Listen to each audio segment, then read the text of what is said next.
here we have Chisa, the newest character in 2.8 and clearly different from the rest of the cast of Renacita, though she does remind me of a certain someone. Starting from the front, she wears a tattered high school uniform, which, according to her story, is an old uniform belonging to her 3.x location, Startorch Academy.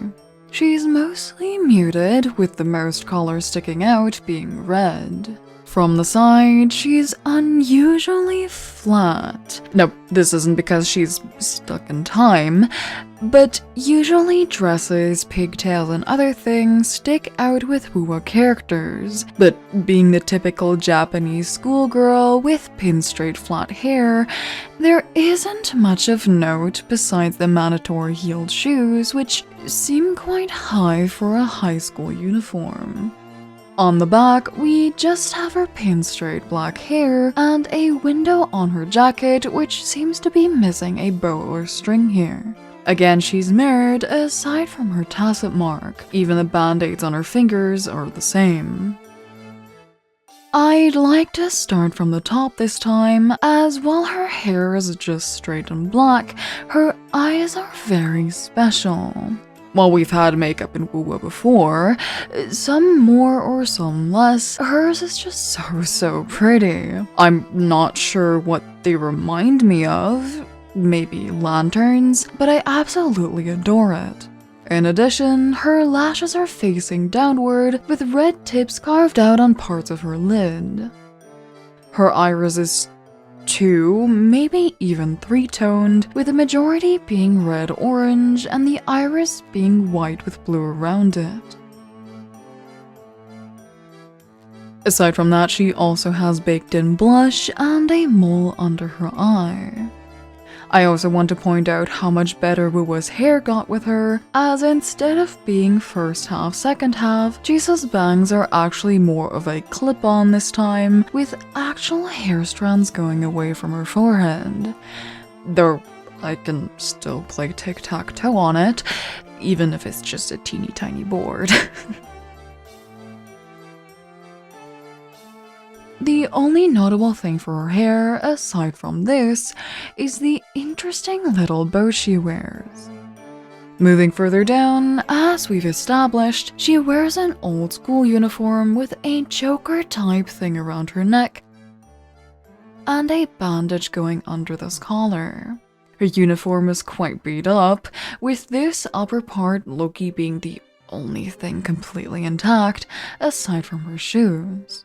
On top of this, she wears a very bulky jacket, which I'm able to remove, though it doesn't really show us much else other than her looking extremely small without it.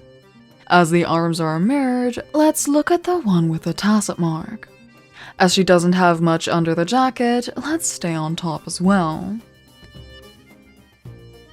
The arms are mostly intact compared to what we will see later, having minor scratches here and there.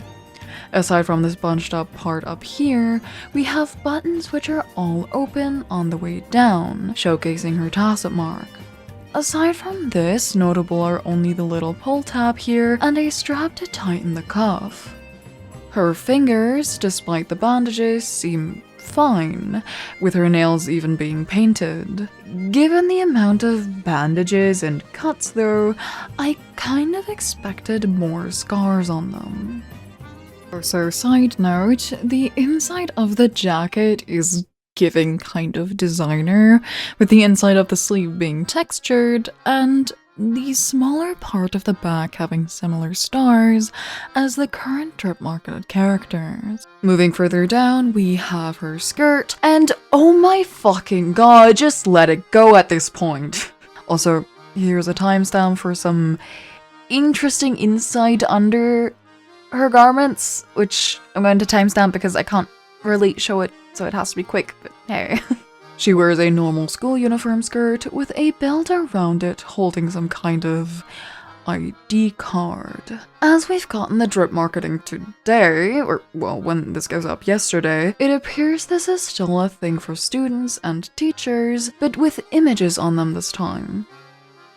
Outside of this, is the lower half of the jacket, which looks like it's slowly rotting away. Not only does it have holes, but it's also separating down here by layer. Moving around to the back, and as mentioned before, the back is somewhat see-through, with a little low-key useless zipper and some symbols. She doesn't have much on her legs aside a thigh strap, some more band-aids, and her not-so-knee-high sparkly socks. These do have a Kuro pattern and go into her shoes. Her shoes are the standard black Mary Janes with a Velcro-looking clasp and heels. The inside is red for a change, and probably still say Star Torch Academy or something. Now that we're probably far enough into the video to show some less than needed stuff someone was paid for, her feet are fully modeled. Not only that, but someone was paid to make sure the somewhat see-through socks are really see-through. With her toenails even being painted the same color. And as if this wasn't enough, please don't call me weird for this, I'm only looking at the models and I thought this was really unnecessary, but her undergarments are fully textured as well, complete with a bow and such, as well as a bra, because yes, dear Rover, this is absolutely critical to the plot. That aside, Chisa is our first view into what we're getting for 3.x, even if she hasn't been at Star Torch Academy for a long while. Based off the drip marketing, the students are gonna be more colorful compared to Chisa, but maybe we'll see some references to her in a student yearbook or an archive. Regardless, I hope you enjoyed and have a nice day. Bye bye.